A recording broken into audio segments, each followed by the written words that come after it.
Barabara ni zaidi ya lami na mawe, ni mishipa ya uhai wa taifa. Kupitia barabara ndipo uchumi husafiri, wagonjwa hufikishwa hospitali, wanafunzi hufika shuleni na huduma za kijamii kuwafikia wananchi. Karibu katika makala ya Sekeseke Barabarani.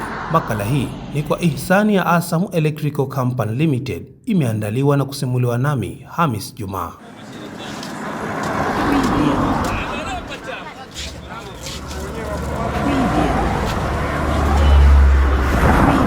Inasikitisha na kushangaza, mali hii ya wote imeanza kumilikiwa na wachache kwa vitendo visivyo vya halali. Bado najiuliza, kwa nini tusiwashangaze wahenga kwa kupinga vikali ule usemi wao wa punda haendi bila ya magongo? Badala yake tukatii sheria bila ya shuruti.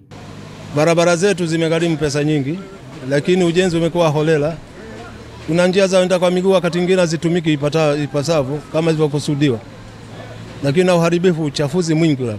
Lakini maeneo haya kwanza ni maeneo ambayo wanapita wageni wetu wa kimataifa na nini.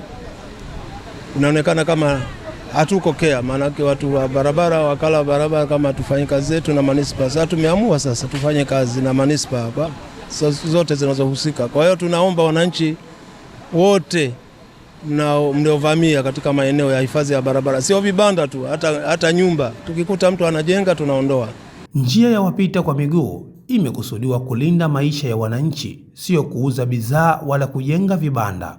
Anaitumia njia hiyo kinyume na makusudio yake, anahatarisha maisha ya wenzake na yake mwenyewe. Nadhani unajua kuwa usipojenga kesho, leo itakulipa. Ajali nyingi zinazoshuhudiwa leo ni uzembe wa matokeo ya jana. Kujenga au kufanya biashara katika hifadhi ya barabara ni sawa na kulima juu ya kaburi la hatari.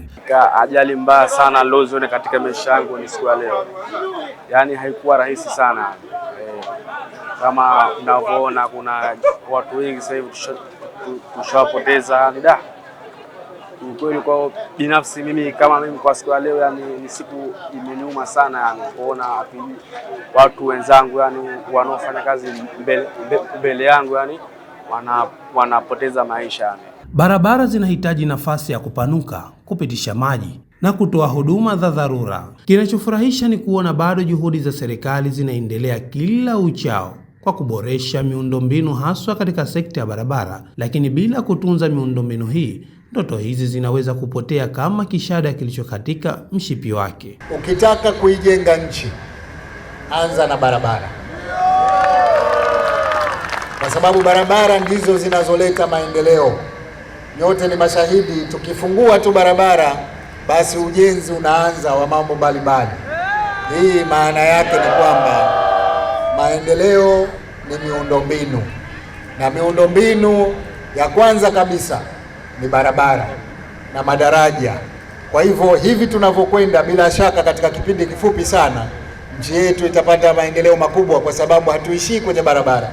Serikali inaweza kujenga barabara, lakini kuzitunza ni jukumu la sote. Barabara zikiharibiwa, uchumi hushuka, ajali huongezeka na maisha hupotea. Kwa vile kidole kimoja hakivunji chawa, ushirikiano wa wananchi, wafanyabiashara na mamlaka ndio suluhu la kudumu. Kwa hiyo tunaomba wananchi wote mnaovamia katika maeneo ya hifadhi ya barabara, sio vibanda tu, hata nyumba, tukikuta mtu anajenga tunaondoa. Tushirikiane. Ni vizuri tukatii sheria bila shurti. Ni wakati sasa wa kubadili mtazamo. Tuheshimu sheria za barabara, tuache uvamizi wa njia za wapita kwa miguu, tujenge na kufanya biashara katika maeneo yaliyopangwa. Imeandaliwa na kusomwa nami Hamis Juma na kuhaririwa na Jabir Ridwan Kasim.